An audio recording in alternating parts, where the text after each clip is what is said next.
오늘은 2025년 10월 10일 연중 제27주간 금요일입니다. 성부와 성자와 성령의 이름으로 아멘. 루카가 전한 거룩한 복음입니다. 그때 예수님께서 벙어리 마귀를 쫓아내셨는데 군중 가운데 몇 사람은 저자는 마귀 우두머리 베엘제불의 힘을 빌려 마귀들을 쫓아낸다 하고 말하였다. 다른 사람들은 예수님을 시험하느라고 하늘에서 내려오는 표징을 그분께 요구하기도 하였다. 예수님께서는 그들의 생각을 아시고 이렇게 말씀하셨다. 어느 나라든지 서로 갈라서면 망하고 집들도 무너진다. 사탄도 서로 갈라서면 그의 나라가 어떻게 버티어내겠느냐. 그런데도 너희는 내가 베엘제불의 힘을 빌려 마귀들을 쫓아낸다고 말한다. 내가 만일 베엘제불의 힘을 빌려 마귀들을 쫓아낸다면 너희 아들들은 누구의 힘을 빌려 마귀들을 쫓아낸다는 말이냐. 그러니 바로 그들이 너희의 재판관이 될 것이다. 그러나 내가 하느님의 손가락으로 마귀들을 쫓아내는 것이면 하느님의 나라가 이미 너희에게 와 있는 것이다. 힘센 자가 완전히 무장하고 자기 저택을 지키면 그의 재산은 안전하다. 그러나 더 힘센 자가 덤벼들어 그를 이기면 그 자는 그가 의지하던 무장을 빼앗고 저희끼리 전리품을 나눈다. 내 편에 서지 않는 자는 나를 반대하는 자고 나와 함께 모아들이지 않는 자는 흩어버리는 자다. 더러운 영이 사람에게서 나가면 쉴 때를 찾아 물 없는 곳을 돌아다니지만 찾지 못한다. 그때에 그는 내가 나온 집으로 돌아가야지 하고 말한다. 그러고는 가서 그 집이 말끔히 치워지고 정돈되어 있는 것을 보게 된다. 그러면 다시 나와 자기보다 더 악한 영 7을 데리고 그 집에 들어가 자리를 잡는다. 그리하여 그 사람의 끝이 처음보다 더 나빠진다. 주님의 말씀입니다. 그리스도님 찬미합니다.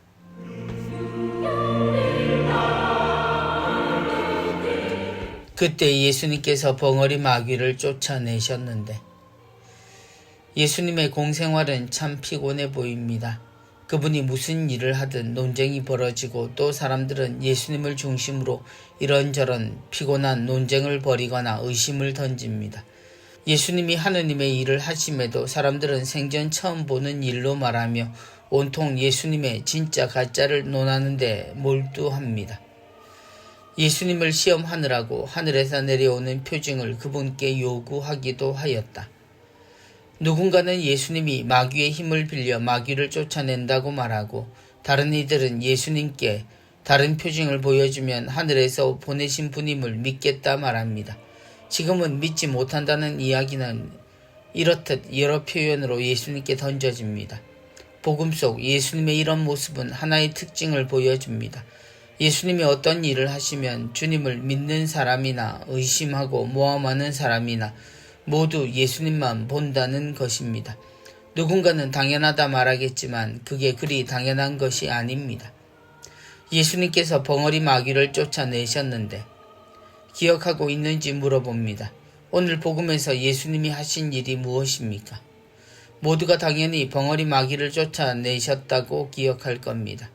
그런데 예수님이 이 일을 하신 것에서 쫓겨난 마귀는 기억하는데 그 일을 겪은 사람은 어떻게 되었을까요? 예수님이 하신 일은 마귀를 쫓아낸 일이라고 기억되지만 사실 한 사람을 구한 것입니다. 그리고 듣지도 말하지도 못하는 이가 귀와 말문이 열린 것은 상상할 수 없는 큰 일입니다. 예수님은 그를 풀어주셨습니다. 하지만 온통 관심은 그런 주님의 능력에만 있습니다. 오늘은 그 관심을 다른 곳에 한번 모았으면 합니다. 내가 나온 집으로 돌아가야지. 이 이야기는 마귀의 생각입니다.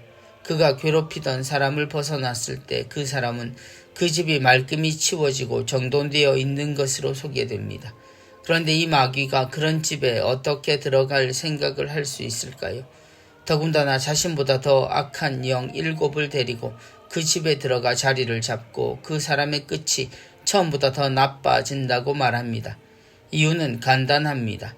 우리는 그 사람을 이미 잊었기 때문입니다. 누구도 주님이 사랑하신 그 사람을 돌보려 하기보다 눈요기로 증거로만 여기고 여전히 그는 마귀 들렸던 사람을 벗어나지 못했기 때문입니다. 그들이 말한 베엘제불의 즐거움은 바로 이런 우리의 모습이 아닐까 지금도 계속되는 이 상황을 걱정합니다. 성부와 성자와 성령의 이름으로 아멘.